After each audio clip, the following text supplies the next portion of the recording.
Hello dear students, I am Diksha. Welcome all of you to Civil Staff Teaching Exam. यहाँ आज इस session में हम आपका जो नेक्स्ट क्वेश्चन पेपर है HP टेट का PYQ सीरीज में for June 2025 that question paper we are going to discuss here. वो भी कौन से क्वेश्चंस, बायोलॉजी सेक्शन के क्वेश्चन जो है हम यहाँ पे इस सेशन में डिस्कस करेंगे. ठीक है, और इसी के साथ साथ हम थोड़ा कंसेप्चुअली क्वेश्चंस को समझने की कोशिश करेंगे कि क्या आंसर है और उसका रीजन जो है वो क्या रहने वाला है. So let's start with the session. Biology के क्वेश्चन. पहला क्वेश्चन अगर मैं डिस्कस करूं आपके साथ तो that will B this question. It says, hormone से क्वेश्चन आया है, which one stimulate the production of estrogen at the puberty. अब प्यूबर्टी के टाइम में एस्ट्रोजन हार्मोन जो है वो स्टिमुलेट होता है, लेकिन किसके इन्फ्लुएंस में स्टिमुलेट होता है, दैट इज बीइंग आस्क्ड. ठीक है, ऑप्शन ए है FSH-LH या फिर ACTH या फिर TSH या फिर GH यानी कि ग्रोथ हार्मोन, गोनाडोट्रोपिक हार्मोन. ठीक है, अब बताइए क्या आंसर जो है वो रहेगा फॉर दिस पर्टिकुलर क्वेश्चन. अब देखिए, एस्ट्रोजन जो है, जो कि एक सेक्स हार्मोन है, that is directly influenced by the hypothalamus and साथ साथ पिट्यूटरी ग्लैंड. ठीक है, यहां से ये क्या होते हैं, ये स्टिमुलेट होते हैं. तो दोनों FSH और LH हार्मोन जो है they are responsible for the secretion of oestrogen. अब देखिए किस तरीके से. FSH की अगर हम बात करें तो ये जो FSH हार्मोन है, पहली तो बात ये आपका गोनाडोट्रोपिक हार्मोन है. ठीक है, गोनाडोट्रोपिक रिलीजिंग हार्मोन हाइपोथैलेमस से रिलीज होता है, पिट्यूटरी ग्लैंड को स्टिमुलेट करता है. उसके इन्फ्लुएंस में जो पिट्यूटरी ग्लैंड है, right, anterior pituitary gland, that will stimulate both hormones LH and FSH. अब ये FSH हार्मोन क्या रोल प्ले करता है, this stimulates the ovarian follicles in the female ovary. और ये ovarian follicles आगे ग्रैनुलोसा सेल से क्या सिंथेसाइज करते हैं, एंड्रोजन और उसके साथ साथ एस्ट्रोजन. ठीक है, वैसे ही बिल्कुल जो लुटिनाइजिंग हार्मोन है ये ओवरी के थीका सेल्स से रिलीज होता है, थीका सेल्स को स्टिमुलेट कर देता है. अब वो थीका सेल्स आगे रिलीज करते हैं एंड्रोजन्स. तो इस तरीके से ये इन्फ्लुएंस जो है वो रहने वाला है for these two type of the hormone. Next question देखिए. Second question, it says there is no natural death in the single cell organisms like amoeba and bacteria. ठीक है, इसका रीजन आपने बताना है. अब अमीबा और बैक्टीरिया, इन दोनों में क्या चीज कॉमन है, there is one thing which is common, ये सिंगल सेल है, यूनिसेलुलर है, और वही आपको क्वेश्चन में जो है वो दिया हुआ है. अब ऐसे ऑर्गेनिजम्स के केसेस में क्या चीज जो है वो सही रहने वाली है, they can not reproduce sexually, या फिर they reproduce by the binary fission, और the statement which says parental body is distributed among the daughters, या फिर फोर्थ ऑप्शन जो कहता है दे आर माइक्रोस्कोपिक. क्या ऑप्शन सही रहेगा. अब क्या होता है, बाइनरी फिजन में जो पेरेंटल बॉडी है वो डिवाइड हो जाती है इनटू टू बॉडीज, है ना. तो यहाँ पर ये बॉडी पूरी तरीके से कन्वर्ट हो गया इनटू टू डॉटर सेल्स. तो इस टाइप के जो डिवीजन है उसमें कोई भी नेचुरल डेथ जो है वो नहीं होती है. क्लियर. तो आपका जो थर्ड ऑप्शन है ना, option C, that becomes here correct answer. बहुत ही डायरेक्ट क्वेश्चन था, इसमें कुछ एज सच एक्सप्लेनेशन वाली चीज जो है वो नहीं थी. चलिए नेक्स्ट क्वेश्चन देखिए. अब third question, which one is triploid. अब आपको चार ऑप्शंस दिए, इसमें से आपने फाइंड आउट करना है कि ट्रिप्लॉइड जो है यानी कि 3N प्लॉइडी जो है वो किसकी रहने वाली है. ठीक है, मेगास्पोर इज गिवन, एम्ब्रियो के साथ साथ एंडोस्पर्म एंड माइक्रोस्पोर जो है आपको ऑप्शन में दिया हुआ है. ट्रिप्लॉइड यानी कि ट्रिप्लॉइड में सिर्फ एक ही चीज जो है वो एम्ब्रियो साइट में आपको देखने को मिलेगी, and that is endosperm. Endosperm की बात करें, किस तरीके से इसका फॉर्मेशन होता है, जस्ट लुक इनटू दिस. इसका कंसेप्ट हम सब फटाफट से समझते हैं. एंडोस्पर्म का फॉर्मेशन किस तरीके से होगा. देखिए, एम्ब्रियो सैक में there is one female gamete, egg, right. Egg के साथ जब मेल गेमीट का फ्यूजन होता है, दो में से एक मेल गेमीट का फ्यूजन हो जाएगा, तो इनके फ्यूजन के कारण एक एम्ब्रियो जो है, एक जायगोट जो है, दैट विल बी फॉर्म. ठीक है, वो क्या होगा, वो डिप्लॉयड होगा. लेकिन जो सेकंड मेल गेमीट है जो सेकेंड मेल गेमीट है that will fuse with the two polar nuclei जो कि बिल्कुल सेंटर में लोकेटेड थे। इन पोलर न्यूक्लियाई के साथ फ्यूज होने के बाद क्या फॉर्म होता है यहाँ पे? Triploid endosperm. तो करेक्ट आंसर क्या रहने वाला है? Triploid endosperm. बाकी के जितनी ऑप्शंस आपको दी हुई हैं वो सारी की सारी या तो हैप्लॉइड होती हैं या फिर diploid. Clear? So this will be the right answer. Next question देखिए, filiform apparatus is characteristic feature of. अब बताइए फिलीफॉर्म एपरेटस जो है वो आपको कहाँ देखने को मिलेगा? जनरेटिव सेल में, न्यूक्लियर एम्ब्रियो में, एल्यूरॉन लेयर में या फिर सिनर्जिड्स के साथ ये एसोसिएटेड रहेंगे। अब फिलीफॉर्म एपरेटस की अगर हम बात करें तो ये वो स्पेशलाइज्ड सेल हैं जो क्या करते हैं? पोलन ट्यूब की एंट्री को गाइड करते हैं, ठीक है, ताकि जो दो मेल न्यूक्लियाइज हैं उनका फ्यूजन प्रॉपर्ली हो सके। तो सिनर्जिड सेल के साथ ही फिंगर लाइक प्रोजेक्शंस आपको देखने को मिलेंगी एम्ब्रियो सैक में, that is known as filiform apparatus. ये क्या बनाते हैं? फिलीफॉर्म एपरेटस को फॉर्म करते हैं। तो कुछ और पर्टिकुलर फंक्शंस जो हैं यहाँ पे लिखे हुए हैं, काइंडली गो थ्रू देम कि और क्या क्या फंक्शन जो है फिलीफॉर्म एपरेटस करता है। चलिए नेक्स्ट क्वेश्चन देखिए इसी के साथ, लेडिंग सेल। लेडिंग सेल का क्या काम है? क्या सिक्रीट करते हैं लेडिंग सेल? प्रोजेस्टेरॉन को सिक्रीट करेंगे, टेस्टोस्टेरोन को, एस्ट्रोजन को या फिर कॉर्टिकोस्टेरॉन को सिक्रीट करेंगे।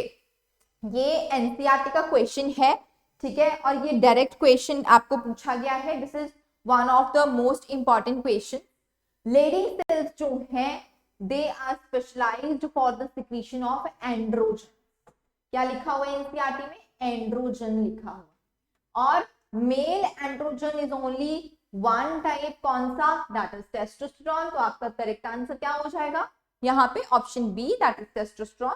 This is the right answer, ठीक है, क्लियर। तो लेडिंग सेल्स जो है under the influence of luteinising hormone testosterone को सिक्रीट करते हैं, एंड्रोजन्स को, मेल एंड्रोजन्स को सिक्रीट करते हैं, जिसकी वजह से मेल कैरेक्टरिस्टिक्स जो है वो प्यूबर्टी में आना शुरू होती है। ओके, नेक्स्ट क्वेश्चन देखिए, part of the fallopian tube close to the ovary. Ovary के सबसे क्लोजेस्ट पार्ट फैलोपियन ट्यूब का कौन सा रहेगा? Option A says infundibulum, cervix, ampulla या फिर इस्थमस, ठीक है। अब बताइए क्या ऑप्शन जो है वो सही रहने वाला है? एम्पुला कौन सा रीजन है? एम्पुला स्वॉलन रीजन होता है।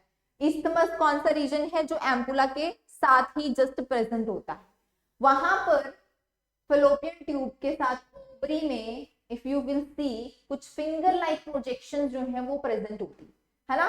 These are the closest part, ये finger like projections, and these are known as infundibulum. तो आपका करेक्ट आंसर यहाँ पे क्या रहने वाला है? That is infundibulum.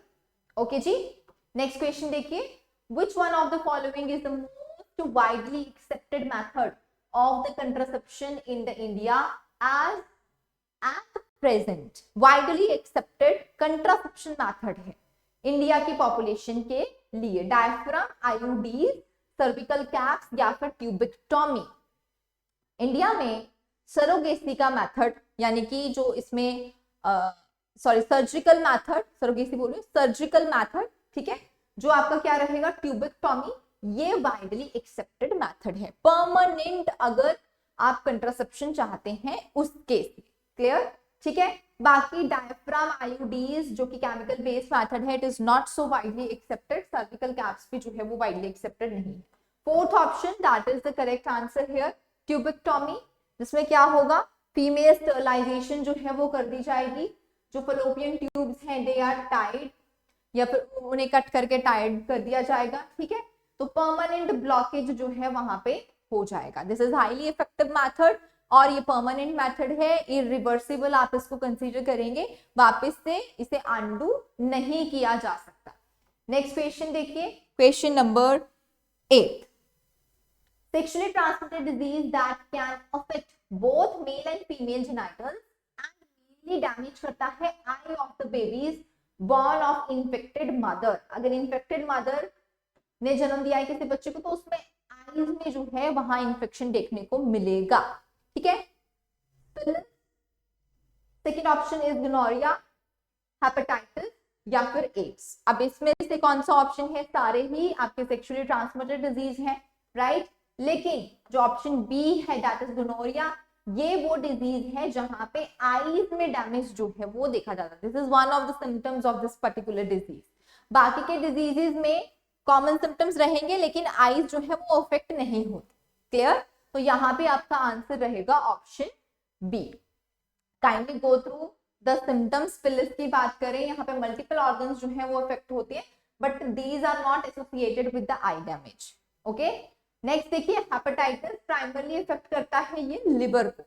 एड्स की बात करें तो ये इम्यून सिस्टम को जो है वो अफेक्ट करता है। चलिए नेक्स्ट क्वेश्चन देखिए, नाइन्थ क्वेश्चन डायरेक्ट क्वेश्चन है जॉर्ज मेंडल के बारे में। ठीक है, जॉर्ज मेंडल जो है बताइए ब्रिटिश मॉन्क थे, ऑस्ट्रेलियन मॉन्क थे, ऑस्ट्रियन मॉन्क थे या फिर जर्मन मॉन्क थे। अब यहाँ पे थोड़ा सा कंफ्यूजन हो सकता था बी और सी ऑप्शन में, राइट, बट करेक्ट आंसर यहाँ पे क्या रहने वाला है, ऑस्ट्रियन। तो ये क्या है, ऑस्ट्रियन मॉन्क जो है वो रहे हैं जिन्होंने आपका पाइसन स्टाडियम के ऊपर जो है वो काम करा है।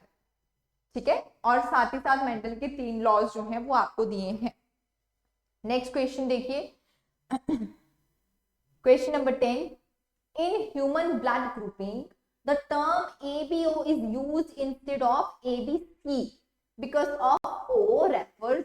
अब यहाँ पर O जो है वो किस चीज को रेफर करता है?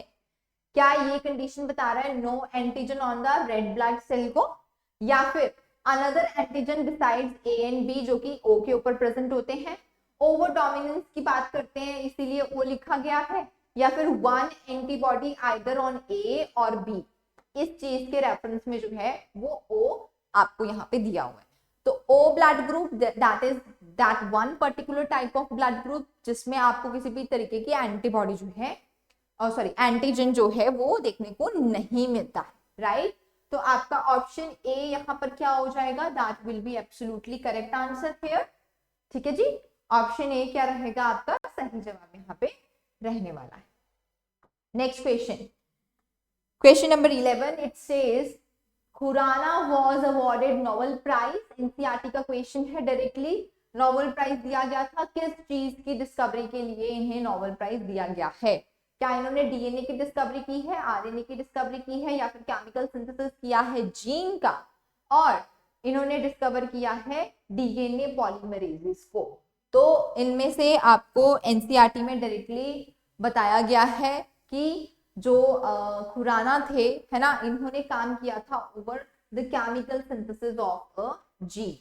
कौन से चैप्टर का क्वेश्चन है ये? मॉलिक्यूलर बेसिस ऑफ इनहेरिटेंस का क्वेश्चन है, जहां पे जो आपका कोडोन्स का कंसेप्ट जो है डिस्कस किया हुआ है, वहां पे आपको ये लिखा हुआ मिल जाए। नेक्स्ट क्वेश्चन देखिए, क्वेश्चन नंबर 12, क्वेश्चन से segment of the DNA which participates in the crossing over. ठीक है, अब डीएनए का कौन सा सेगमेंट है जो कि क्रॉसिंग ओवर में पार्टिसिपेट करता है?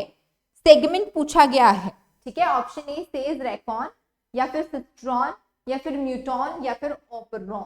क्या आंसर रहेगा बताइए, क्या कहते हैं हम उस पर्टिकुलर सेगमेंट को जो क्रॉसिंग ओवर में पार्टिसिपेट करे? That is known as Recon.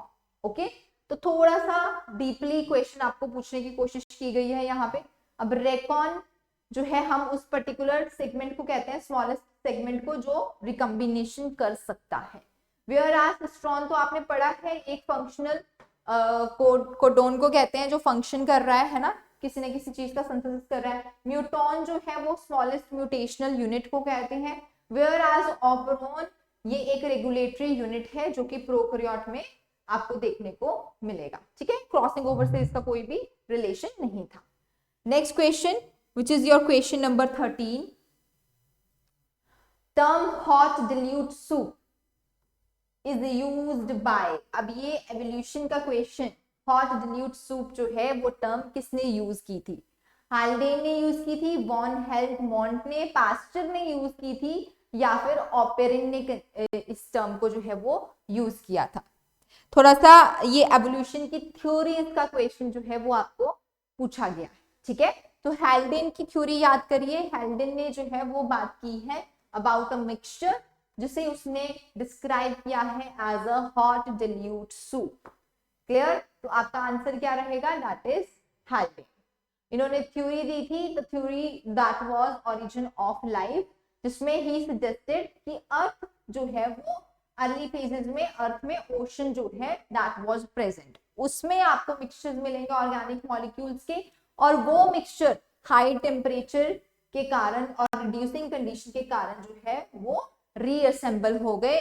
उस मिक्सचर को उन्होंने कहा था हॉट डिल्यूट सूप। ठीक है, these were the condition which were described by the Haldane। चलिए नेक्स्ट क्वेश्चन देखिए, question number 14। Human ancestors who left the cave paintings were, okay, जिन्होंने केव पेंटिंग जो है वो आपको दी है, आप ह्यूमन एंसेस्टर्स में उन्हें क्या कहेंगे? निएंडरथल मैन कहेंगे, जावा मैन कहेंगे, या फिर क्रो मैग्नॉन मैन कहेंगे, या फिर पर्किंग मैन कहेंगे? केव पेंटिंग्स ना, ठीक है। केव पेंटिंग्स की अगर हम बात करें, देखो इसका सीधा सा कंसेप्ट है, मैं आपको टेबल की फॉर्म में आपको अभी समराइज कर दूंगी। इसका सही जवाब जो है वो रहेगा क्रो मैग्नॉन मैन। अब एलिमिनेशन मेथड से ये क्वेश्चन बहुत इजीली जो है वो आप अटेम्प्ट कर सकते थे, क्योंकि बाकी की ऑप्शंस तो आपको पता है। If C was unknown to you, ठीक है, तो सी ऑप्शन जो है that will be the correct answer.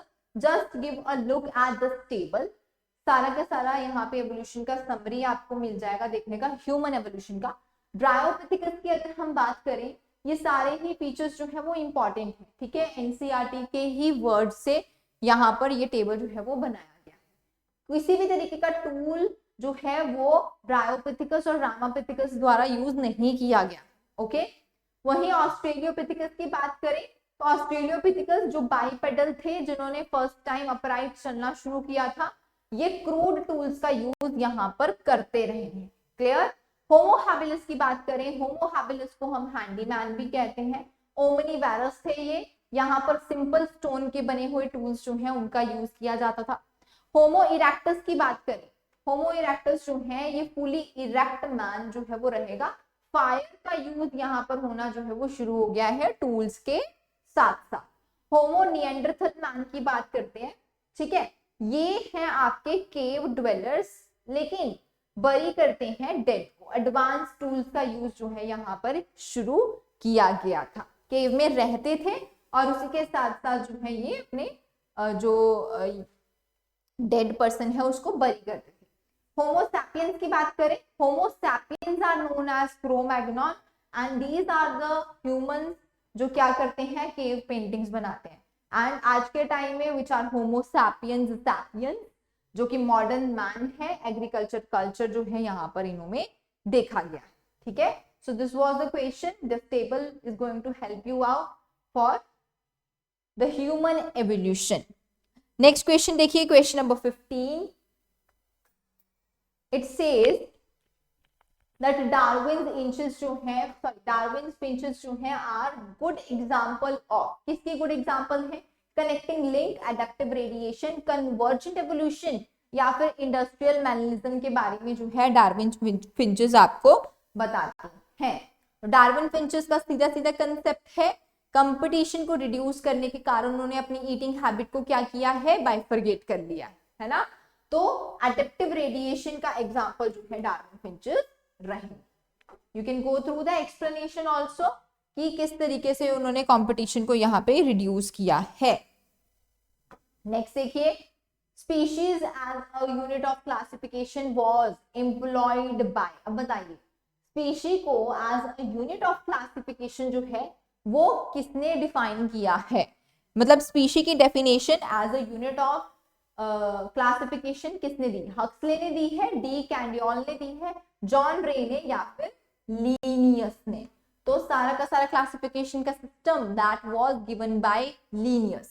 तो आपका सही जवाब यहाँ पे क्या रहेगा? दैट इज लीनियस, ठीक है, clear. Next 17th question, again NCERT का डायरेक्ट क्वेश्चन है। Royal botanical garden Kew is located in Germany, France, England, या फिर India? What is the right answer here? England, ठीक है। तो आपका रॉयल बोटेनिकल गार्डन जो है that is located in England. Question number 18, it says about the viruses, viruses जो हैं they can be considered living as respire करते हैं इसलिए लिविंग कहेंगे, आप इसे रिस्पॉन्ड करते हैं टच को, रिड्यूस करते हैं इनसाइड होस्ट, सॉरी रिप्रोड्यूस करते हैं, या फिर कैन कॉज डिजीज। तो अगेन रिप्रोडक्शन के कारण हम इन्हें क्या करते हैं, लिविंग कंसीडर करते हैं, लेकिन आपको स्पेसिफाई करके दे दिया है कि सिर्फ किसके अंदर, होस्ट के अंदर जो है ये कंडीशन आपको देखने को मिलेगी, राइट। इसी के साथ आगे बढ़ते हैं नेक्स्ट क्वेश्चन की तरफ। मैक्सिमम न्यूट्रिशनल डाइवर्सिटी जो है दैट इज फाउंड इन, किसमें मिलेगी maximum nutritional diversity, nutritional diversity बोला गया है एनिमलिया में, प्लांटे में, मोनेरा में या फिर फंजाई। तो जो आपका सबसे स्मॉलेस्ट है ना मोनेरा, मोनेरा में क्या मिलेगी आपको, न्यूट्रिशनल डाइवर्सिटी देखने को मिलेगी। ऑटोट्रॉपिक्स भी हैं, हेटेरोट्रॉफिक भी हैं, ऑटोट्रॉफिक में भी फोटो ऑटोट्रॉफिक्स हैं, देन कीमो ऑटोट्रॉफिक्स हैं, तो बहुत सारे न्यूट्रिशनल डाइवर्सिटी जो है वो आपको मोनेरा में जो है वो मिल जाती है। स्लीपर एमिक्यूल्स इज नेम ऑफ, अब स्लीपर एनिमिक्यूल्स जो है वो हम किसको जो है एक अनदर नेम जो है इसका रहेगा पैरामीशियम, प्लाज्मोडियम, क्लामाइडोमोनास या फिर वॉटिसेला, क्या रहेगा भैया आंसर, हाँ very clear, that is paramecium. क्यों कहते हैं हम, पहले तो इसकी शेप अगर आप देखो पैरामीशियम की, तो स्लीपर शेप का जो है वो पैरामीशियम रहता है, राइट। इसी के साथ साथ इसमें आपको कोई भी सेल वॉल जो है वो नहीं मिलेगी, तो ये किसका फीचर है, एनिमल का फीचर है, तो इसी वजह से हम इसे पैरामीशियम को जो है we call it as slipper animalcules. कुछ और इंपॉर्टेंट फीचर्स आपको पैरामीशियम के बारे में पता होने चाहिए, जैसे कि पैरामीशियम जो है दिस इज यूनिसेलुलर यूकैरियोट, ठीक है, सीलिएटेड प्रोटोजोन और फ्रेश वाटर में जो है वो आपको मिलेगा। स्लीपर शेप हमने डिस्कस कर ली, लेकिन ये स्लीपर शेप जो है दैट इज कवर्ड बाय पैलिकल, तो पैलिकल की लाइनिंग जो है आपको यहाँ देखने को मिलेगी और बाहर बहुत सारे न्यूमरस नंबर ऑफ सीलिया जो है वो प्रेजेंट रहेंगे for the purpose of locomotion. इसी के साथ साथ होलोजोइक मोड ऑफ न्यूट्रिशन ये शो करता है, एंड न्यूट्रिशन की बात हो रही है तो यहाँ पर आपको एक खास स्ट्रक्चर देखने को मिलेगा दैट इज ऑरल ग्रुप, ठीक है। इस ऑरल ग्रुप के थ्रू ये क्या करता है, एनगल्फ करता है फूड पार्टिकल्स। दो न्यूक्लियस आपको देखने को मिलेंगे, macro nucleus and micro nucleus. Osmo regulation and excretion that is seen through the contractile vacuoles. इसी के साथ साथ जो आपका सेक्सुअल रिप्रोडक्शन है वो ट्रांसवर्स बाइनरी फ्यूजन के थ्रू होगा, सेक्सुअल रिप्रोडक्शन कंजुगेशन के थ्रू जो है that takes place here. And protection के लिए दे आर हैविंग ट्राइकोसिस, क्या मिलेंगे आपको यहाँ पे, ट्राइकोसिस, इनों की प्रोटेक्शन के लिए दे हैव स्पेशलाइज्ड स्ट्रक्चर, ठीक है। नेक्स्ट क्वेश्चन देखिए 21st question, this question says the main component of the fungal wall, cell wall, main component बताइए क्या है, सेलुलोज, पैक्टिन, डेक्स्ट्रिन या फिर chitin. So answer is very clear ना, chitin क्या होता है, chitin is one of the male component of the cell wall of the fungus, ठीक है। केमिकली काइटिन जो है अगर आप देखो सेलुलोज जैसा ही होता है, लेकिन यहाँ पर आपको नाइट्रोजन का मॉलिक्यूल देखने को मिलेगा, ठीक है। इसके कारण क्या है, यहाँ पर सेल वॉल जो है उसमें आपको ग्रेटर स्ट्रेंथ जो है वो देखने को मिलेगी, क्लियर। सेलुलोज की बात करें अगर, तो सेलुलोज जो है वो मेजर कंपोनेंट रहने वाला है फॉर द प्लांट्स, वो प्लांट्स के लिए जो है वो मेजर कंपोनेंट रहेगा। नेक्स्ट क्वेश्चन देखिए 22 question, it says which of the following is a living fossil, living fossil बताइए क्या है, गिंको, एफेड्रा या फिर टैक्सस और एबिस। सो लिविंग फॉसिल जिम्नोस्पर्म्स का example, right, that is ginkgo. अब क्यों है ये living fossil, What is the reason why we are saying it as a living fossil? क्योंकि इसमें जो आपको फीचर्स मिलेंगे वो बहुत ही प्रिमिटिव प्लांट के फीचर्स जो है वो रहेंगे, जैसे कि फैन शेप के लीव्स होते हैं, नेकेड सीड्स होते हैं, मोटाइल स्पर्म है, ठीक है। ये कुछ खास फीचर्स जो है वो गिंको में प्रेजेंट है, इनको हम प्रिमिटिव फीचर्स जो है वो कहते हैं, इसीलिए they are known as living fossil. Okay जी, नेक्स्ट क्वेश्चन देखिए, Question number 23. It says in the bryophytes and teridophytes, the transport of the male gamete required. चलो, ब्रायोफाइट और टेरिडोफाइट में वाटर, विंड, इंसेक्ट, बर्ड किसकी requirement होती है? NCERT की line है, they are known as amphibian of the plant kingdom, right? क्यों? क्योंकि यहाँ पर गेमीट्स ट्रांसफर के लिए वाटर जो है that is required. Next question देखेंगे। Animals having single opening for the mouth and anus. चलिए अब बताइए इसका एग्जाम्पल। क्या आपने एग्जाम्पल इसमें पढ़ी है जिनमें सिंगल ओपनिंग जो है वो प्रेजेंट होती है? एस्टेरियस, एस्किडिया या फिर पेशियोला, और इट इज ऑक्टोपस। तो थोड़ा प्रिमिटिव फीचर है ना, सिंगल ओपनिंग प्रेजेंट है, तो सिंगल ओपनिंग इन चारों में से I feel right option that has to be Fasciola. ठीक है, पेशियोला जो है वो आपका यहाँ पर सही जवाब रहने वाला है। क्लियर? यस। बाकियों की बात अगर करें, हम स्टारफिश कहते हैं जैसे हम एस्ट्रियास को, तो ये जो है they are having complete digestive system. Again Ascidia and octopus they are also having complete digestive canal. ठीक है जी। नेक्स्ट क्वेश्चन देखिए 25। लोकोमोशन से क्वेश्चन जो है पूछा गया है। एनालिड का लोकोमोटरी ऑर्गन जो है that you have to explain, seta, parapodia या सकर्स। अब आप यहाँ पे कंफ्यूज हो सकते थे थोड़ा सा, सीटा और पैरापोडिया दोनों ही आपको किस में देखने को मिलते हैं? एनालिड्स में देखने को मिलते हैं, राइट? तो ये दोनों सही है, सकर्स कुछ हद तक जो है वो सही है। एग्जैक्टली लोकोमोशन में जो है वो हेल्प नहीं करता, लेकिन अटैचमेंट में तो हेल्प करता है, एडहेशन में तो हेल्प करता है, राइट? तो आपका आंसर क्या बन जाएगा? That is option D, all of this will be the right answer. Next question, question number 26 question. Flukes and Anopheles जो है शो सिमिलैरिटी इन दैट। बताइए किसमें सिमिलैरिटी जो है ये शो करते हैं? फीमेल बोथ ट्रांसमिट कर रही है disease, that is why they are similar. Larva जो है वो फ्लोट करता है वाटर के ऊपर, दोनों का ही सरफेस पे, या फिर लार्वा जो है lie horizontally parallel to the surface of the water, और all of above are the reasons, कि हम इन सारे रीजंस के कारण जो है इन्हें क्या कर सकते हैं? सिमिलर कह सकते हैं। सिमिलैरिटी जो है वो एक ही पॉइंट में देखने को मिल रही है, बाकी के पॉइंट्स में दे आर डिफरेंट।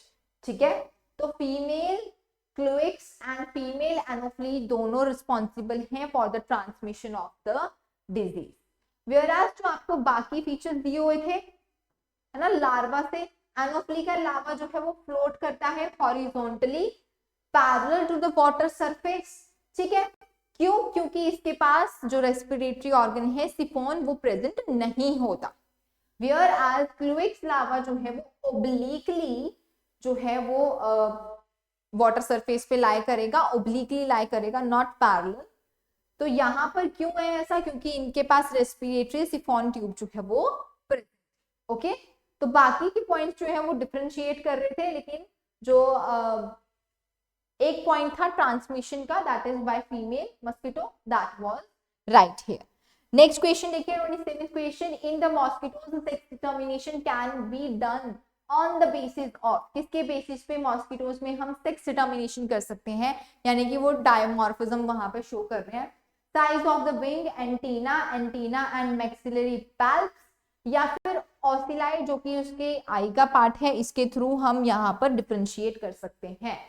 तो एंटीना, एक तो एंटीना हो गया, ठीक है, साथ ही साथ मैक्सिलरी पैल्प्स जो हैं दे आर आल्सो हेल्पफुल, इसके थ्रू भी आप क्या कर सकते हो? डिस्टिंग्विश कर सकते हो। तो सी ऑप्शन जो है यहाँ पर आपका सही जवाब जो है वो रहेगा। क्लियर? जो मेल मस्किटोज हैं, देखिए जो मेल मस्किटोज हैं वहां पर आपका जो प्लूमूज है, एंटीना वाला पार्ट है, that is going to be feathery. इसके साथ साथ लॉन्ग मैक्सिलरी पैल्प्स जो है वो आपको देखने को मिलेंगे, प्रोबोसिस की तरह जो है वो प्रेजेंट होंगे। फीमेल मस्किटो की अगर हम बात करें तो यहाँ पर हेयरी एंटीना प्रेजेंट होता है, शॉर्ट मैक्सिलरी पैल्प्स जो है वो आपको देखने को मिलेंगे। तो ये सेक्सुअल डायमॉर्फिज्म जो है वो आपको देखने को मिलेगा in male and female, right? Next question, question number 28। Which character is not shared by birds and mammals? Uncommon है, बिल्कुल भी कॉमन जो है वो नहीं है बर्ड्स एंड मैमल्स के लिए। ठीक है, वार्म ब्लडेड नेचर है, ऑसिफाइड एंडोस्केलेटन है, ब्रीदिंग यूजिंग लंग्स, ओके, या फिर विविपारेटिव। किस तरीके से आप इसको डिफरेंशिएट कर सकते हो, बहुत ही इजी है ना। किसके थ्रू कर सकते हैं हम, विविपारिटी के थ्रू। बर्ड और मैमल की बात हुई, मैमल्स आर विविपारस है, लेकिन बर्ड क्या है, एग लेइंग है। क्लियर। नेक्स्ट क्वेश्चन देखिए। So this is your next question, 29th question. In this the edible part is juicy placental hair, okay. Edible part identify करो भाई, कौन सा है, जूसी होना चाहिए वो। एप्पल का होता है, ऑरेंज का होता है, कोकोनट का होता है, या फिग का होता है। That is orange, orange juice भी आप पीते हैं, है ना।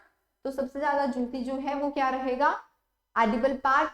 वो भी किसका बना हुआ, प्लेसेंटल हेयर का बना हुआ, that is orange. Orange is a right answer here. Next question, question number 30। Main function आपने बताना है लेंटिकल्स का। ये बड़ा अच्छा क्वेश्चन जो है वो पूछा गया था, लेंटिकल्स, ठीक है। गटेशन होता है मेन काम इसका, ट्रांसपीरेशन होता है, गैसेस एक्सचेंज करना होता है, या फिर ब्लीडिंग। तो ये एक स्पेशलाइज्ड स्ट्रक्चर है, पोर लाइक स्ट्रक्चर है, जो फॉर्म होता है स्पेशली गैसेस एक्सचेंज के लिए, ठीक है। जो सेकेंडरी ग्रोथ होती है ना, उसमें ये एक स्पेशलाइज्ड पोर लाइक स्ट्रक्चर जो है वो क्रिएट होता है, लेंटिसल, ठीक है जी, clear. So this is your right answer है। ओके, नेक्स्ट क्वेश्चन देखिए, 31st question. This question is of the two subunits of the ribosomes remain united at the critical level. अब वो critical level किस ion का है। अब देखो ये जो यूनिट्स होते हैं, जो आपका स्मॉलर यूनिट है, लार्जर यूनिट है राइबोसोम्स का, these both are attached to one another. और इनकी अटैचमेंट के लिए एक आयन का लेवल जो है वो डिसाइड करेगा कि इन्होंने अटैच होना है या फिर डी अटैच होना है। एंड वो कौन सा आयन आपका रहेगा, दैट इज मैग्नीशियम, ठीक है ना। मैग्नीशियम आयंस जो हैं they will decide that attachment has to be done और नॉट, ठीक है। उस क्रिटिकल लेवल के अबव होगी तभी वहां पर अटैचमेंट हो पाएगी, एग्रीगेशन हो पाएगा, otherwise they will remain dissociated. Next question देखिए, माइटोप्लास्ट। अगेन एनसीईआरटी में डायरेक्टली ये टर्म तो आपको नहीं दी गई है, लेकिन ऐसे माइटोकॉन्ड्रिया जिनके पास मेम्ब्रेन प्रेजेंट नहीं होती, आउटर मेम्ब्रेन प्रेजेंट नहीं होती, उन्हें हम कहते हैं माइटोप्लास्ट, ठीक है, clear. So this was the right answer here. Next question देखिए, स्ट्रक्चर्स कॉल्ड बीड्स, ओके। अब ये एक स्पेशल स्ट्रक्चर है, बीड्स ऑन स्ट्रिंग स्ट्रक्चर, ठीक है। पढ़ा भी होगा आपने जब डीएनए की पैकेजिंग जो है वो करी होगी। तो ये जो बीड्स ऑन स्ट्रिंग स्ट्रक्चर है, ये स्ट्रक्चर जो है दीज आर नोन एज, किसके स्ट्रक्चर को कहते हैं, न्यूक्लियोसोम्स के, बेस पेयर्स के, जीन्स के, या फिर न्यूक्लियोटाइड्स के। तो पैकेजिंग में, कुछ डीएनए की पैकेजिंग में इस तरीके का स्ट्रक्चर फॉर्म होता है, सबसे अर्ली स्टेज है ये, है ना। And this is known as nucleosome, clear, ठीक है। Option A which is the right answer here. Next question, in animal cell the lipid like steroidal hormones are synthesized over, बताइए एनिमल सेल में lipid like steroidal hormones जो हैं they are synthesized over, किसके through हो रहे हैं, rough endoplasmic reticulum के through, Golgi apparatus के थ्रू, स्मूथ एंडोप्लाज्मिक रेटिकुलम के थ्रू, या फिर लाइसोसोम्स के थ्रू। सेल चैप्टर का बड़ा बेसिक सा क्वेश्चन है ये, ठीक है। और सारों के फंक्शंस आई होप आपको ये ऑलरेडी आते होंगे। क्या है यहाँ पर, लिपिड स्टेरॉइड की बात हो रही है। Lipid steroid directly is related to the smooth endoplasmic reticulum, SER, clear. This is your right answer here. Lipid metabolism या फिर डिटॉक्सिफिकेशन की बात होगी तो सिंपल आपने याद रखना है, this is the function of SER। SER का काम जो है वो ये रहेगा, ठीक है। Next question, 35th question, a pure protein should normally have, okay. अब प्योर प्रोटीन है, उसके पास बताइए 2 एंड्स होने चाहिए, 1 एंड होना चाहिए, 3 एंड होते हैं, या फिर कोई भी एंड, फ्री एंड जो है वो आपको प्रोटीन के मॉलिक्यूल में देखने को नहीं मिलेगा।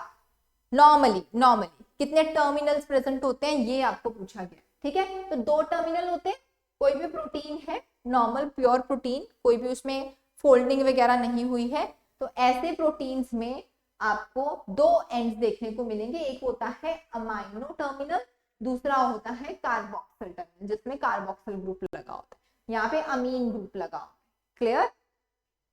नेक्स्ट क्वेश्चन, स्वीटेस्ट शुगर बताइए कौन सी होती है, फ्रक्टोज, ग्लूकोज, लैक्टोज या फिर माइनस। तो स्वीटेस्ट शुगर जो कि नेचुरली अकरिंग शुगर है that is fructose, this is the sweetest and naturally आपको फ्रूट्स में जो है वो देखने को मिलेगी। क्लियर? फ्रक्टोज आपका यहाँ पे बिल्कुल सही जवाब रहेगा। चलिए now 37th question, question says activity of an enzyme least affected by, सबसे कम कौन सी चीज उसको अफेक्ट कर रही है, टेम्परेचर है, कंसंट्रेशन ऑफ द सबस्ट्रेट है, कंसंट्रेशन ऑफ द एंजाइम है या फिर original activation energy of the system है।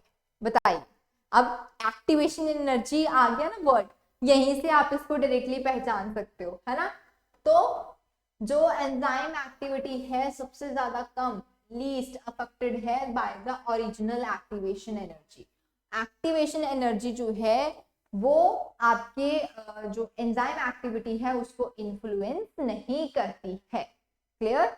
ठीक है, नेक्स्ट क्वेश्चन देखिए, this is the question which pair, आपने बताना है करेक्ट मैच जो है वो रहेगा इसमें।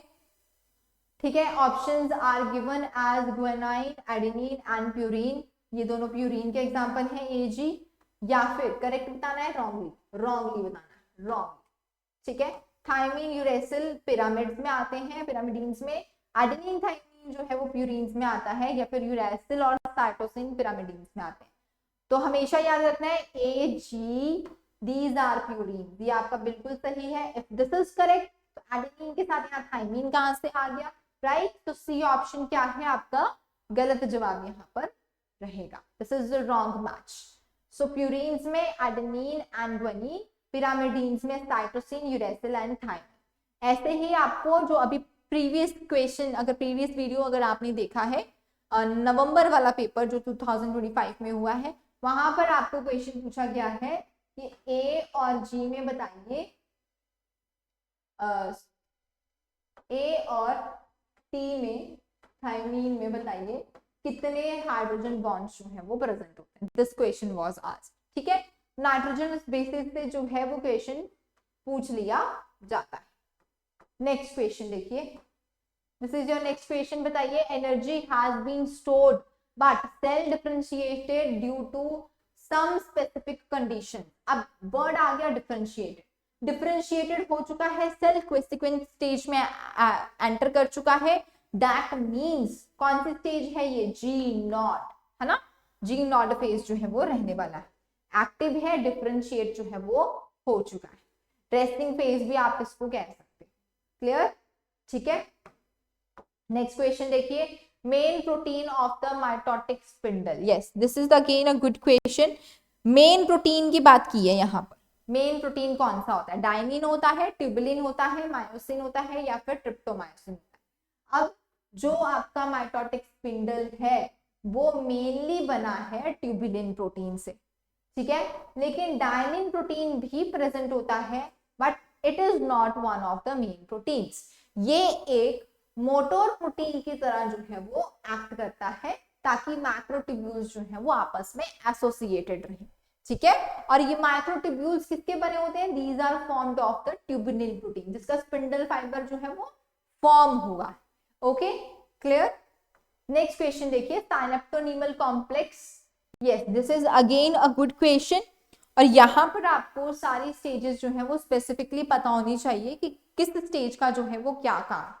ठीक है, 4 ऑप्शन दी हुई है, साइनेप्टोनीमल कॉम्प्लेक्स आपने बताना है, बताइए।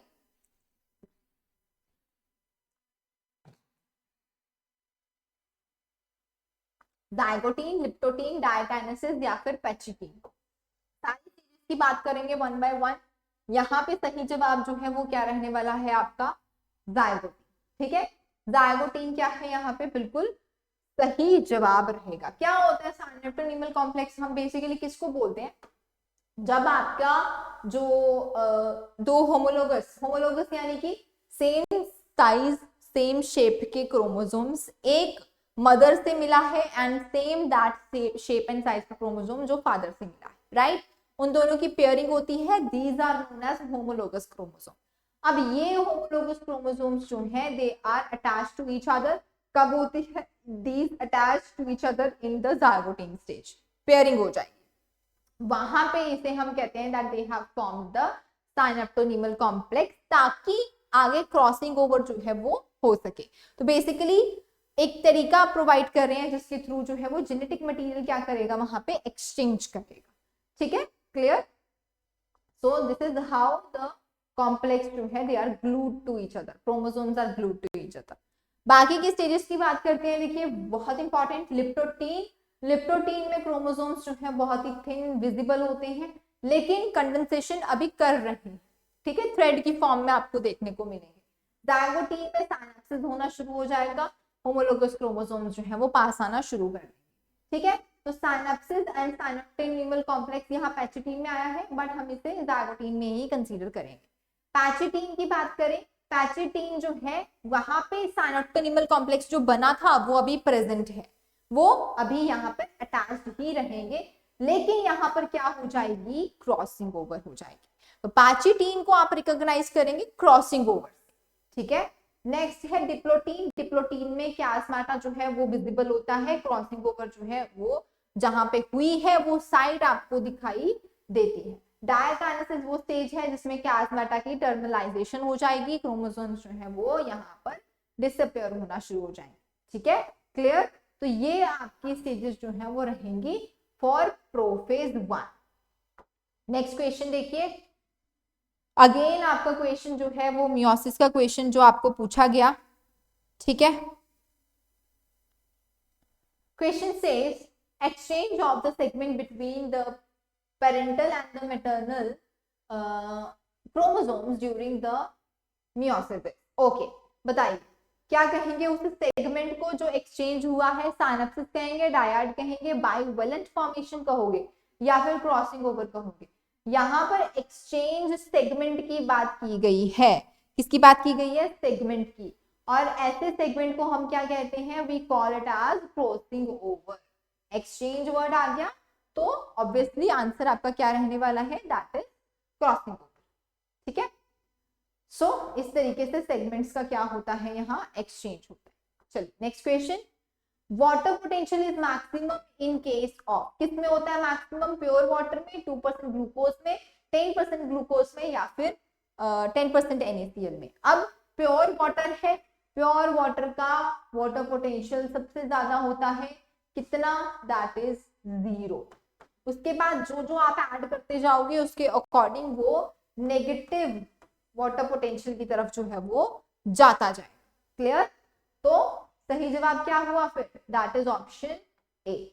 नेक्स्ट क्वेश्चन देखिए, question number 44, two solutions with the same osmolarity would be called, क्या कहेंगे आप इसे, ऑस्मोलैरिटी सेम है, बिल्कुल ऐसा ही क्वेश्चन आपको 2025 नवंबर में भी पूछा गया था। ठीक है, same, that means it is isotonic. Iso का मतलब क्या होता है, सेम होना, ऑस्मोलैरिटी क्या है यहाँ, सेम है। तो ये जो प्लाज्मोलाइसिस का कंसेप्ट है ना, ये बहुत इंपॉर्टेंट है, इससे क्वेश्चन जो है वो अक्सर आपको आ जाते हैं।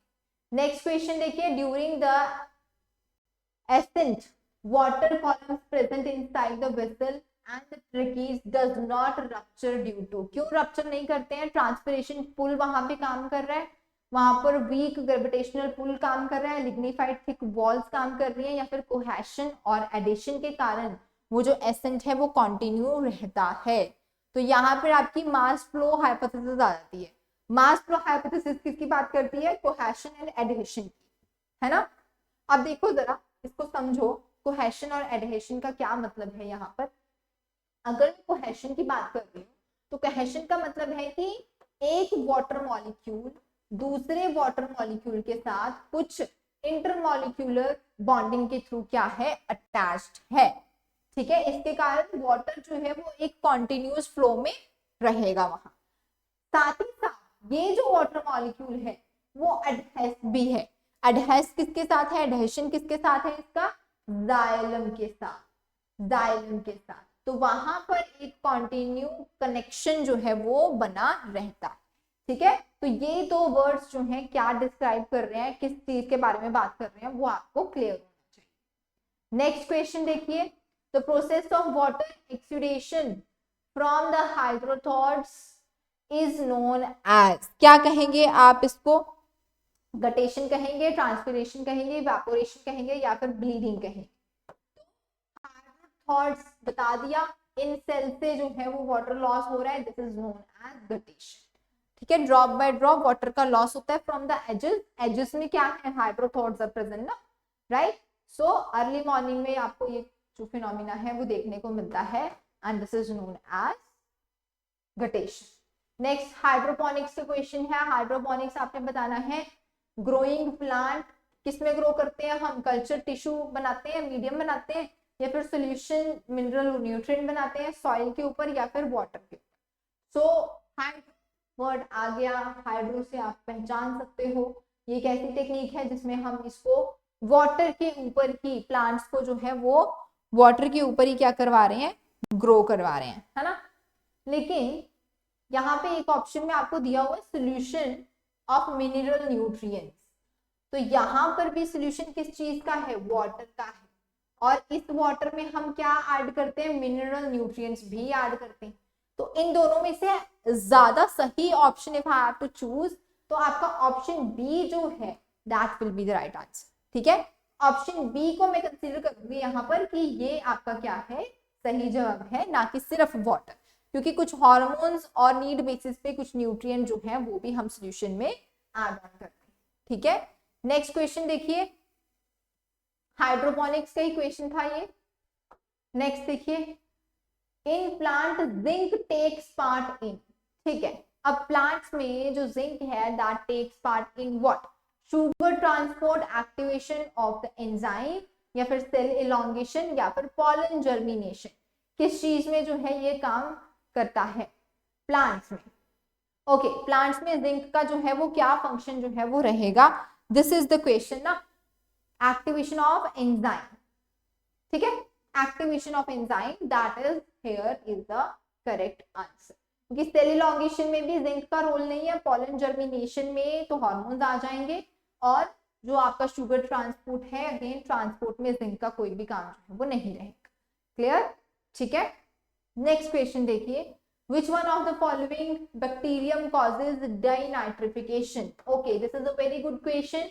Azotobacter, Nitrobacter, Nitrosomonas या फिर Pseudomonas, इसमें से क्या सही जवाब जो है वो रहेगा। हर एक बैक्टीरिया का फंक्शन आपको बिल्कुल क्लियर होना चाहिए। ठीक है, यहाँ पर बात की गई है अबाउट द डाइनाइट्रिफिकेशन, एंड डाइनाइट्रिफिकेशन के लिए Pseudomonas जो है दैट इज रिस्पॉन्सिबल। बाकियों की भी हम यहाँ पे बात करते हैं, बाकियों की भी बात करते हैं। देखिए क्या रहेगा करेक्ट ऑप्शन, एज़ोटोबैक्टर की अगर हम बात करें तो ये नाइट्रोजन को, नेचुरल नाइट्रोजन को फिक्स करता है, एटमॉस्फेरिक नाइट्रोजन को क्या करता है, फिक्स करता है। नाइट्रोसोमोनास कन्वर्ट करता है अमोनिया को नाइट्राइट में। ठीक है, किसमें, नाइट्राइट में। नाइट्रोबैक्टर कन्वर्ट करता है नाइट्राइट को फर्दर नाइट्रेट में। लास्ट में आपका आ जाता है सुडोमोनास जो डाइनाइट्रिफिकेशन, डिनाइट्रिफिकेशन का प्रोसेस करेगा। Which pair is wrong? Wrong pair you have to select. C3 is given for the male. Calvin cycle PGA के साथ सही है। Hatch and Planck cycle oxaloacetic acid या फिर क्रांसनॉटमी जो आपको C फॉर्म में देखने को मिलती है ना। इनकरेक्ट क्या हो गया यहाँ पे, मेज, मेज क्या है यहाँ पे, मोनोकॉट, मोनोकॉट है, और साथ ही साथ यहाँ क्या आना चाहिए था, C4 आना चाहिए था, राइट। तो ऑप्शन ए आपका क्या है यहाँ पे, इनकरेक्ट मैच। बाकी आपको सारे जो है वो सही ऑप्शन दिए गए थे। कैल्विन साइकिल यानी कि C3 साइकिल, वहां पे फर्स्ट स्टेबल प्रोडक्ट जो है वो 3PGA एसिड बनता है।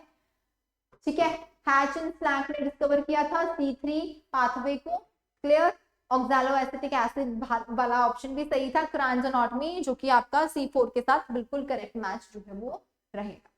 Maximum photosynthesis occur in light, बताइए कौन सी लाइट में होती है, red, green, very high intensity light में, या फिर येलो लाइट में।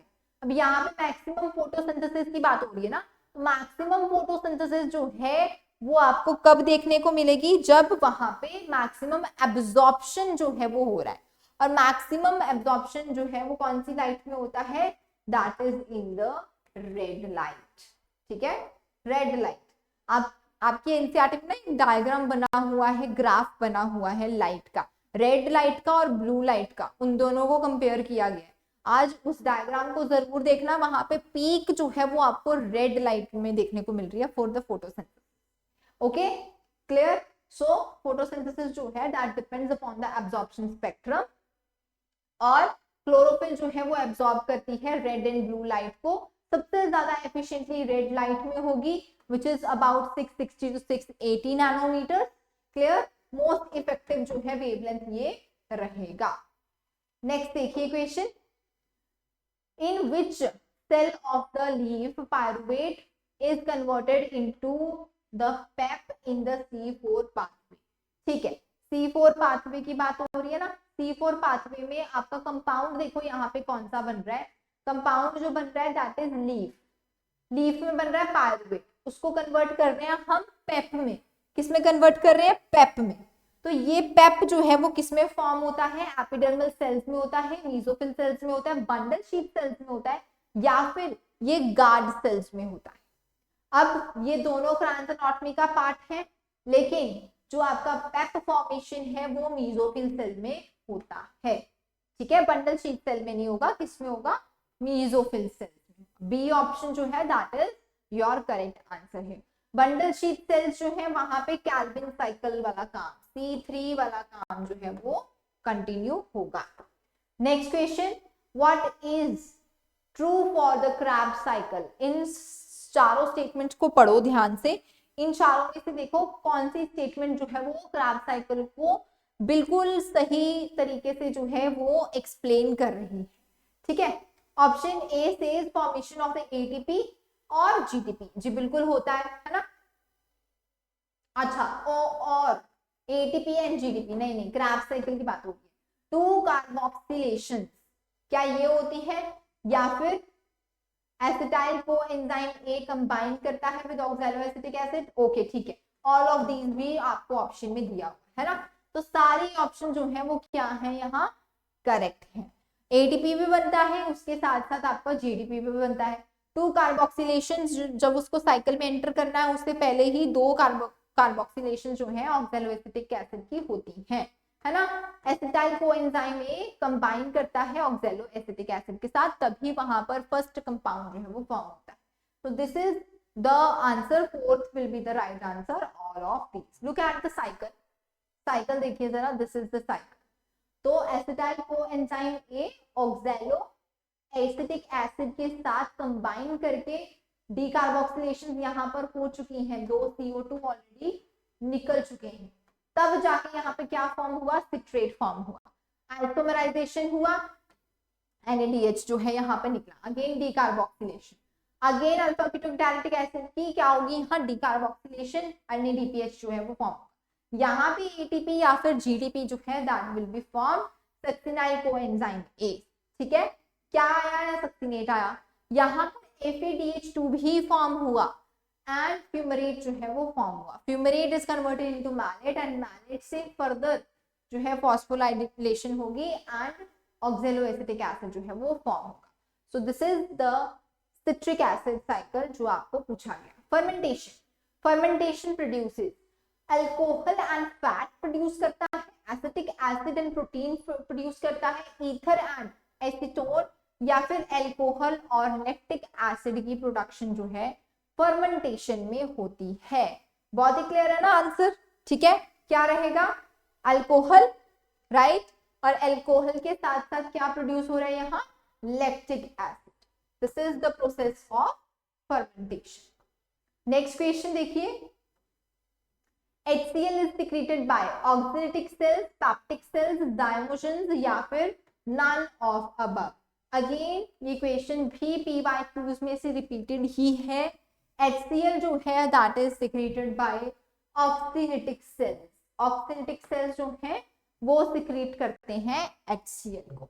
ठीक है, peptic cells, zymogen cells, they are also the part of the gastric gland, gastric gland का ही पार्ट है, गैस्ट्रिक सेल का ही पार्ट है, लेकिन HCl सिक्रेशन में इनका कोई काम नहीं। ठीक है, क्लियर। जाइमोजेंस जो है they will be secreting mucus, mucus का सिक्रीशन करेंगे। पैक्टिक सेल्स जो हैं वो आपके प्रोजाइम्स जो हैं उनको सिक्रीट करेंगे, क्लियर। नेक्स्ट देखिए, ड्यूरिंग द इंस्पायरेशन डायफ्राम जो है वो क्या होता है, फ्लैटेंड होता है, एक्सपैंड होता है, रिलैक्स होता है, या फिर शो नो चेंज। अब नॉर्मली जो है वो डॉम शेप का प्रेजेंट होता है डायफ्राम, ठीक है, लेकिन जब भी इंस्पायरेशन होगी वॉल्यूम जो है वो इंक्रीज होगा तो ये क्या हो जाएगा, फ्लैटेंड हो जाएगा, ताकि वॉल्यूम क्या हो सके, वहां इंक्रीज हो सके, ठीक है। तो flattened will be the right answer. Again, next question, depolarization of the atria is represented by, ठीक है। अब यहाँ पर डीपोलराइजेशन की बात हो रही है, एक्साइटमेंट की, कॉन्ट्रैक्शन की बात हो रही है, किसकी, आर्टरिया की। पी वेव में होता है, क्यू वेव में होता है, टी वेव में होता है, या फिर क्यू आर एस कॉम्प्लेक्स में होता है। क्यू आर एस कॉम्प्लेक्स जो है वो आपका वेंट्रिकल से रिलेटेड, किससे रिलेटेड है, वेंट्रिकल की डीपोलराइजेशन से रिलेटेड, ठीक है। तो Q और Q वेव भी इसी का पार्ट है। T वेव की बात करें तो ये रीपोलराइजेशन का पार्ट, ये रीपोलराइजेशन करता है, normal relaxation state back to relaxation state, उसके लिए काम करेगा, ठीक है। P वेव जो आपका P वेव है यहाँ पर ECG में, that is the right answer है, ठीक है ना। P वेव जो है वो आपका सही जवाब रहेगा। यहाँ पर हो रही है depolarisation of the atria, whereas QRS complex मैंने आपको बताया वेंट्रिकल्स की डीपोलराइजेशन, एंड इसी के साथ साथ रीपोलराइजेशन जो है वो टी वेव में आपको देखने को मिलती है, क्लियर, ठीक है। नेक्स्ट क्वेश्चन देखिए, एडीएच कंट्रोल करता है वाटर परमिएबिलिटी को कहां पर, नेफ्रॉन के कौन से पार्ट में। अब एंटी डायरेटिक हार्मोन कह लो या फिर वेसोप्रेसिन कह लो, ये जो हार्मोन है ये आपका काम करेगा एट डीसीटी, जिसे हम कहते हैं distal convoluted tubule. Distal convoluted tubule में एडीएच जो है वो कंडीशनल एब्जॉर्प्शन जो है वो करता है फॉर द वाटर, ठीक है। एंड इसी के साथ साथ this is the hormone which is responsible for preventing dehydration. Dehydration को क्या करता है, ये यहाँ प्रिवेंट करता है, क्लियर। नेक्स्ट क्वेश्चन देखिए, in human body which one is anatomically correct. Human body में एनाटॉमिकली कौन सा ग्लैंड जो है वो बिल्कुल सही तरीके से नंबर के अकॉर्डिंग लिखा गया है। Salivary gland, there has to be 3, right. Cranial nerves 10 pairs. Next देखो, फ्लोटिंग रिब्स, यहाँ पे 2 पेयर्स लिखे हैं फ्लोटिंग रिब्स के, ओके। एंड आपका कोलर बॉन 3 पेयर्स कहां से आ गए, राइट। तो क्या है आपका सही match, that is floating ribs, है ना। फ्लोटिंग रिब्स जो है वो आपका यहाँ पे बिल्कुल सही जवाब रहेगा। किस तरीके से डिस्टिंग्विश है देखिए जरा, टोटल 12 पेयर है, उसमें से 7 जो है वो ट्रू रिब्स हैं जो कि डायरेक्टली कार्टिलेज के साथ वहां पे अटैच हो रहे हैं। देन लास्ट के जो 2 पेयर्स हैं 11th एंड 12th वो अभी हमने करा फ्लोटिंग रिब्स में आ जाएंगे। अब जो आपके 3 पेयर्स रह गए 8th 9th एंड 10th, ये वाले पेयर्स जो हैं ये फॉल्स रिब्स हैं, ये कहीं पे भी कनेक्ट जो है वो नहीं होंगे, फ्यूज हो जाते हैं, जबकि लास्ट वाले 7th रिब में, ठीक है, क्लियर। तो इस तरीके से जो है आपका जवाब जो है वो रहेगा, ठीक है। क्रेनियल नर्व्स की भी बात करते हैं। क्रेनियल नर्व्स ह्यूमंस में कितनी होती हैं, there are 12 pair, not 10 pairs humans में, okay. Next question, myopia is corrected through use of biconvex lens, biconcave lens, या फिर cylindrical lens यूज करेंगे, या फिर bifocal lens जो है वो यूज करेंगे। अब myopia यानी कि शॉर्ट साइटेडनेस की प्रॉब्लम, तो ये जो है आप बाइकनकेव लेंस से इसको क्या कर सकते हैं, सॉल्व कर सकते हैं, करेक्ट कर सकते हैं। Myopia which is known as short sightedness एक विजन डिफेक्ट है, ठीक है, जिसमें आप दूर के ऑब्जेक्ट्स जो है वो नहीं देख पाते, ब्लर आपको जो है वो दिखाई देता है, क्लियर। तो यहाँ पर इमेज जो है वो रेटिना से आगे की तरफ फॉर्म हो रही है, रेटिना के पहले ही फॉर्म होना शुरू हो रही है। तो ऐसी कंडीशन को आपको एक एक्सेसिव कर्वेचर देना पड़ेगा, वो आपको किस में देखने को मिलेगा, वो आपको डाइवर्जिंग लेंस में देखने को मिलेगा, which are known as biconcave lens. ठीक है, so this is the how you can correct the myopia. Similarly biconvex lens भी दिया गया था, हाइपरमेट्रोपिया के लिए इसको यूज किया जाता है। सिलेंड्रिकल लेंसेज जो है उसको हम एस्टिग्मेटिज्म की कंडीशन होती है उसको सॉल्व करते हैं, जिसमें आपके जो आई मसल्स हैं वो वीक हो चुके हैं। ठीक है, तो दोनों ही आपको कंडीशन देखने को मिलती है। बाइफोकल लेंसेज यानी कि कन्वेक्स भी है कनकेव भी है, यहाँ पर प्रेस बायोपिया आप उसको करेक्ट कर सकते हैं, प्रेस बायोपिया में आपको मायोपिया भी है, उसके साथ हाइपरमेट्रोपिया भी। ठीक है, बहुत दूर के ऑब्जेक्ट्स भी नहीं दिखाई देते, बहुत क्लोज के ऑब्जेक्ट्स जो हैं वो भी दिखाई नहीं देते। So these are the questions जो आपके रहेंगे फॉर द सेशन जून 2025। तो एचपी टेट का जून 2025 का पूरा क्वेश्चन पेपर बायोलॉजी सेक्शन के लिए आपने यूज किया, अभी सॉल्व करा। इसी के साथ साथ कुछ और एडिशनल कंसेप्ट जो हैं क्वेश्चन से रिलेटेड हमने यहाँ पर करे, है ना, जैसे एवोल्यूशन वाला कंसेप्ट करा, फिंचेस वाला कंसेप्ट करा, और भी कई क्वेश्चंस आपको ऐसे देखने को मिले होंगे। तो again this series is very important, क्योंकि एचपी टेट एग्जाम में बहुत सारे PYQs जो हैं वो डायरेक्टली रिपीट होते हैं, राइट।